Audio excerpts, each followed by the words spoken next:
Dana knew the knife was coming the second she saw the intern in her doorway, wearing heels too expensive for someone on a university payroll, and smiling like she'd already picked out curtains for Dana's office. "Mitch said I should just hang with you today," the girl chirped, clutching a cold brew like it was her emotional support animal. Her name was Emily. She had pastel nails, a wrist tattoo that said breathe, and the oblivious confidence of someone who'd never seen QuickBooks crash 10 minutes before an audit. Dana smiled back, tight-lipped, professional, the way you do when your gut knows it's funeral day but no one's told the corpse yet. She motioned to the empty chair, watching Emily plop down like it was her throne. They'd given Dana the intern. That was the tell, not the fewer meeting invites or the sudden quiet on email threads, where she used to be CC'd on everything from vendor approvals to coffee orders. Not even the way the CFO, Mitch, the human equivalent of a Bluetooth earpiece, had stopped making eye contact in the hallway. No, this was it. Emily was the ghost of replacement future, and she'd arrived bearing spreadsheets and big ideas. Now, if you're one of the 97% listening to this and haven't hit that subscribe button yet, maybe think about fixing that. It keeps us caffeinated, keeps stories like this alive, and honestly, it makes the whole team feel like someone out there's watching. And that's not nothing. Anyway, Dana didn't panic. She did what any woman who'd survived 3 mergers, 2 accounting software overhauls, and a CFO who once tried to deduct his yacht gas as a client acquisition expense would do. She stayed quiet and watched as Emily shadowed her like a baby duck in Zara Flats, watched as the CEO made a speech about leaner strategy and vision realignment at the quarterly meeting and managed to thank every department except finance, watched as her office nameplate was missing one morning and quietly replaced with interim financial analyst Emily B. By noon, she didn't cry in the bathroom. She didn't scream into a pillow. She went home that night, opened a fresh bottle of Trader Joe's Cabernet and backed up everything to her private drive. Labeled, indexed, cross-referenced. She left behind breadcrumbs so sharp they could cut a vein if you grabbed them wrong. But no booby traps, that wasn't Dana's style. The CFO thought she was too expensive. Too legacy. He said it to her face, actually, grinning like he was announcing a new gym membership plan. "Emily's younger, cheaper, and better at Excel," he said. "It's not personal." Dana smiled. "Of course not," she replied, filing that moment into a mental folder marked use later. Her last week was a parade of forced smiles and fake gratitude. She handed off quarterly reports half-finished, knowing full well the macros would break the second someone tried to override cell protections. She left post-its on drawers with things like password, "Still working hard," and "Watch column G, formulas twitchy." And then she walked out. No fireworks, no grandstanding. Just a cardboard box, a small plant, and a silence that hummed louder than a scream. They thought she was gone. They didn't know Dana. They didn't even have the decency to wait until Friday. Dana was halfway through reconciling a supplier discrepancy when Mitch knocked twice and swung her door open without waiting for a response, because of course he did. He had that scent about him, Axe body spray layered over cowardice. Behind him stood an HR rep holding a manila folder like it was a newborn she didn't want. Dana knew right then this wasn't a meeting. It was a burial. "Hey, Dana," Mitch said, voice syrupy and fake as a diner maple packet. "Mind if we chat real quick?" She didn't flinch. Just minimized the spreadsheet, straightened the corner of a ledger, and gave him that look, the one she'd patented across 2 decades of babysitting executives who thought tax code was optional. HR sat. Dana didn't offer coffee. "Things are shifting fast," Mitch began, launching into one of his breathless monologues about vision and agility and aligning with scalable solutions. She tuned out around the part where he said transitioned. That's the word they always use when they're about to staple gun your job to someone younger and whiter. "We're transitioning you out of your current role. Not firing, not letting go. Transitioning, like she was molting." Then came the kicker. "We've brought in someone new," he said, oozing pride. "Emily. Fresh MBA, dual concentration in finance and digital systems. She's going to bring fresh eyes to the operation." Fresh eyes? Like Dana had been navigating the books blindfolded for 17 years. Like she hadn't kept this place afloat during a supply chain collapse, 2 audits, and that whole incident with Mitch's accidental crypto investments. Dana smiled. A small, strange smile that said, "You boys are about to learn algebra without the calculator." Her office was reassigned by 3 p.m. They didn't even give her a chance to clean it herself, just had a facilities guy box everything up and leave it by the elevators. She found her piece lily wilted from neglect, a metaphor too on the nose to even laugh at. Her work laptop was repossessed midday. One second she's emailing a vendor rep about a backlogged invoice. Next, IT is standing behind her chair like mall cops with a deactivation notice. "Sorry, protocol," the guy mumbled, not meeting her eyes. Dana handed it over like a loaded gun. "Better hope Emily knows the difference between a pivot table and a panic attack," she muttered. The HR woman tried to walk her through the transition packet. Dana flipped through the pages without reading. Severance math, Cobra coverage, some post-it scribble about exit interview availability. Like her opinions still mattered. She was told to hand off the open reports by end of day. So she did, half finished. Unlabeled tabs, conditional formatting turned off. Just enough ambiguity to require follow-up, but only if someone knew what they were even looking for. No warnings, no red flags, no handwritten memos explaining vendor codes or the dark art of decoding import duties buried in foreign invoices. Dana walked out with nothing but a coat draped over her arm and silence in her wake. But silence can be loud. And in that silence, she left behind just enough ghosts to haunt the place. Emily came in swinging like a toddler with a lightsaber, loud, messy, and fully convinced she was saving the galaxy. Day one, she was already hosting a team huddle in Dana's old office, now stripped of its calm, neutral tones, and soaked in whatever manic pixie Pinterest disease she'd contracted from her sorority days. There were motivational prints on the wall, boss babe mode, activated, and some kind of Himalayan salt lamp she probably bought because a podcast told her it clears digital energy. The staff played nice. They always do at first, even when Emily renamed the shared drive folders with cringy acronyms like FAB, Finance and Beyond, and started using Slack GIFs to react to invoice errors. But behind the smiling, nodding, love the energy. Faces was the same old machine, one that Emily didn't understand and wouldn't admit she couldn't. Instead, she leaned hard on Dana's spreadsheets. She'd click through formulas she didn't write, trusting autofills without verifying the source cells. There were tabs Dana had built that linked out to archive directories, some even requiring legacy login credentials Emily didn't have but never bothered to ask about. And the CFO? Mitch was on a victory lap. He practically dry-humped the whiteboard during the first post-Dana financial update. Look at that. Processing time down by 30%. Labor costs shaved by nearly 18%. This is the future, people. What he didn't mention was that Emily had just pushed through a batch of vendor reports using last quarter's formatting, data that hadn't been fully reconciled. Numbers looked tidy, but they were rotten underneath. Meanwhile, Dana was not watching, not technically. She was at home, reorganizing the spice rack alphabetically, buying birdseed, watching Judge Judy reruns with the volume too loud. And yet her phone buzzed, LinkedIn message, from Corey, the junior accountant, the kid who used to bring her cold brew after tax season and who once cried in her office because he couldn't figure out freight reconciliation. Sweet kid, a little dim but sweet. Hey Dana, random Q, did you mean to leave this flag on the vendor report? The disclosure tab has a weird note. No worries if not. Just look kinda off. Hope you're doing well. She read it 3 times, smiled, didn't answer. There was something almost indulgent about it all. Like watching a bad sequel try to recreate your masterpiece but with a cheaper budget and worse lighting. Let them flail. Let Mitch high-five himself into oblivion. Let Emily keep clicking accept changes on formulas she didn't recognize. Dana didn't need revenge. Not yet. She just needed patience. And that, unlike Emily's salt lamp, actually worked. The first tremor was a bounced payment. Vendor out of Milwaukee, mid-tier supplier, rubber molding for the assembly line. Nothing flashy but critical. They'd been on net 15 terms for over a decade and never missed a beat. Until now. The payment failed. Twice.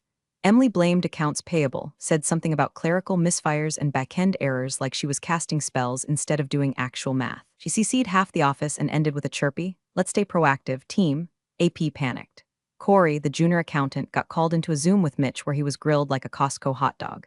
Mitch even used his serious voice, the one reserved for board meetings and parking tickets. Why wasn't this caught earlier? Do you check ledger discrepancies or just assume things line up? Maybe you should stay late tonight and walk me through your process. Corey apologized 12 times in 20 minutes. Meanwhile, the actual problem, the rotted base under Dana's polished structure, kept spreading. Emily was adjusting reports without really understanding them, approving things because the autofill looked close enough, and signing off on disclosure forms she hadn't read past the subject line. The company's compliance software, an aging beast named Concordia, was still rigged with Dana's logic flags, little formulaic minds buried in the back end. They worked like ghosts, subtle, unseen, but screaming the moment someone tried to cheat the system. Except now, nobody was listening, because Emily, in her infinite wisdom, had submitted a revised vendor disclosure to corporate counsel. She checked the wrong box. A small, easily overlooked one that reclassified certain international imports under the wrong tax exemption. And not a soul caught it. Why would they? Mitch was too busy bragging about how streamlined the department had become under Emily's leadership. Emily was too busy gluing rhinestones onto her iPad case and copy-pasting from last quarter's templates. Dana, meanwhile, was deep in her garden shed, sorting screws by diameter. She'd picked up hiking again, took her dog to new trails, learned how to bake sourdough, ruined 3 starters, and finally named the successful one Janet. She lived quiet, not bitter. But every now and then, she'd check the company's 8K filings. Just a glance. She saw the revised vendor list hit the wire, skimmed the new disclosures, stopped when she saw the exemption flag. Wrong box, wrong damn box. Her lips curled, not a smile, not quite, but something close. Dana didn't call, didn't warn, because this wasn't her circus anymore. But she knew exactly how many clowns were in the car. Video hit LinkedIn before the actual employees even saw it. Mitch, standing in front of a blue-silver backdrop that looked like someone had murdered a tech convention, beamed into the camera like a proud stepdad announcing he'd learned how to microwave salmon. "We are thrilled to announce a strategic partnership with Traceline Global," he said, arms flailing like he was conducting an invisible orchestra. "This is a bold new chapter in our supply chain innovation story." Translation: they were importing materials from a Chinese subcontractor with a history of creative customs reporting. Traceline was cheap, fast, and came with all the regulatory risk of an unlicensed tattoo parlor. Dana watched the video from her kitchen, one AirPod in, sipping coffee she'd ground herself. She paused at the 2:31 mark. Mitch used the phrase zero disruption guarantee, while Emily stood behind him nodding so hard her head looked detachable. Dana raised an eyebrow, not in shock, just the way a former firefighter might nod at a flickering outlet. She smelled smoke. She opened her laptop, logged into Concordia using the guest-level credentials that someone had forgotten to deactivate. Not malicious, just sloppy. And Concordia, bless her cranky little silicon heart, had done her job. At 3:17 a.m. that morning, an automated alert had gone out to a flagged contact at the IRS liaison office. Category: Foreign Vendor Disclosure Discrepancy Inconsistency with Prior Period Classification. Dana didn't need to open the file to know exactly what it said. She already had it memorized. Emily had sent the wrong form. The box was still checked wrong. Traceline's entire classification now fell under non-taxable supply chain inputs, which, surprise, was a violation when the majority of goods were final stage products. That mistake? It was the kind the IRS doesn't giggle about over brunch, and yet Dana didn't gloat. She closed her laptop, took her dog out for a walk, trimmed the deadheads off her daisies, made lasagna, let the afternoon pass like a breeze over a sealed trapdoor. The email came at 6:42 p.m. Subject: quick chat. "Hi Dana, hope you're enjoying your time post-transition. I'm with the corporate legal team. We're doing a quick compliance refresh and realized there were a few legacy systems you managed that might need clarification. Totally informal, just wondering if we could pick your brain." She read it twice. The tone was cheerful, desperate, trying too hard, like someone ringing the doorbell with a smile and smoke behind their back. She didn't reply. Not yet. Instead, she poured a glass of wine, clicked on the company's careers page, noted the sudden listing for temporary financial compliance consultant. They hadn't named her, but the shape of the hole was unmistakably Dana-shaped. She swirled her glass, took a slow sip, and stared out the window. They were still digging, and they hadn't hit the bodies yet. It hit on a Thursday morning, right between Emily's almond milk latte run and Mitch's second self-congratulatory forecast meeting. The company's main operating account was frozen. Not paused. Not flagged. Frozen. Vendors couldn't pull payments. Payroll bounced. Even the janitorial service called in a panic because their invoice portal showed account inaccessible. The staff Slack thread, usually filled with boomerangs of dogs and ties and Emily's passive-aggressive gifts, lit up like a Christmas meth lab. By 9:13 a.m., HR had suspended all direct deposit processing. By 10:02, the finance team was in full collapse. Corey, bless his overworked soul, was dry heaving into a trash can. Emily, found locked in the third-floor bathroom stall, mascara melting, whispering to her mom on speakerphone, "I don't know what I did wrong. It was just one checkbox." Meanwhile, Mitch had gone full Wall Street meltdown, pacing the glass conference room, jabbing his Bluetooth like he thought the IRS might be scared of his decibel level.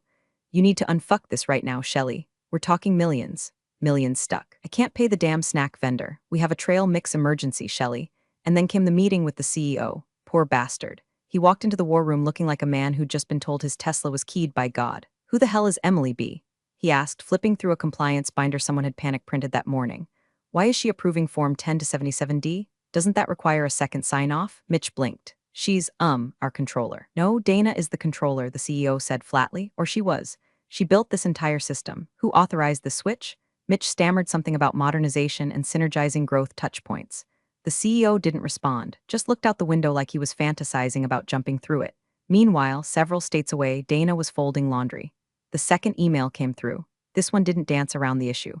From Melissa H., Executive Assistant to CEO. Subject: urgent request callback needed ASAP. "Hi Dana, hope you're well. Mr. Landry would really appreciate a brief conversation with you regarding some time-sensitive developments in the finance team. Please let us know the best number to reach you on today." She stared at it for a moment, put down the towel, walked to her porch, sat in the sun. She didn't smile, not yet, but she did finally reply, "Happy to talk. I'm free after 1 p.m. Just a heads up, I bill by the hour now." And somewhere, inside the charred ruins of Mitch's ego, a tiny ember flickered out. The click of Dana's heels down the hallway was the loudest sound in the building that morning, louder than the broken silence in accounting, louder than Mitch's office door slamming shut the moment he caught a glimpse of her reflection in the vending machine glass. No badge this time. No awkward smiles at reception. Just a guest lanyard that read crisis consultant in courier font, like the printer knew how to whisper revenge. She didn't bring a laptop, didn't need one. All she brought was a legal pad, a pen, and a face so neutral it made Switzerland look hostile. Emily was already seated in the glass conference room, shoulders drawn up like a turtle without a shell. Her mascara was lighter than usual. Her boss babe notebook sat unopened in front of her. Dana paused in the door. No smile, just a tilt of the head. The way a wolf looks at a wounded deer it doesn't need to chase. Hi, Dana, Emily mumbled. Dana nodded. Let's get started. The CEO's assistant scrambled to pull up access credentials. Dana didn't even flinch when she saw her old folders, mangled, renamed, files duplicated, some even missing date stamps. Amateurs. Pull the vendor disclosure Emily submitted 2 weeks ago, she said, tone calm as a still lake hiding sharp rocks. Emily tapped keys, fumbled the mouse, opened the wrong file, tried again. Dana waited. Finally, it loaded. Right there, she said, pointing to a single cell. Box 14B, tax exemption for intermediate goods. Checked. But Traceline Global didn't ship intermediates. They were sending finished products, tariff-eligible. The mistake reclassified over $3.8 million in taxable inventory as exempt. It was like telling the IRS you grow your own cocaine but forgot to check the illegal box. Dana tapped her pen once on the table. That, she said softly, is where it all started. No one spoke, not Emily, not the CEO. Certainly not Mitch, who was working remotely for the foreseeable future, translation, hiding under his desk at home, probably Googling white-collar plea deal. Dana printed the document, slid it into a manila folder, and reached into her bag, pulled out a sticky note. In tidy, looping handwriting, she wrote, "Didn't read before signing, huh?" She stuck it right beneath Emily's signature. Then she stood. "I'll need full access to the shared drive. I'll review everything from Q1 to now. Also, you'll want to get legal on standby." The CEO just nodded, his eyes fixed on the floor like it might explain how they got here. Dana didn't gloat. She didn't need to. She was billing $275 an hour. And every second ticked like a metronome on Mitch's downfall. The building changed after that. It got quieter, like the air itself was trying not to draw attention. Meetings were shorter, laughter rare. Even the guy from facilities stopped whistling in the stairwell. Nobody was sure who was being watched anymore, only that someone was. Within 48 hours of Dana's return, internal legal launched a formal review. Not a fact-finding exercise, not a routine sweep. A full-blown who signed what and when forensic crawl.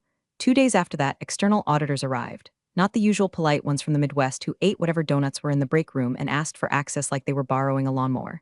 These ones came in black slacks, grim faces, and rolling suitcases full of NDAs. Big firm, DC, based, spoken acronyms and legal precedent. They set up in conference room B and didn't come out for 6 hours. When they did, they were holding binders labeled quarterly transfer irregularities and international vendor anomalies. The next morning, Mitch was gone.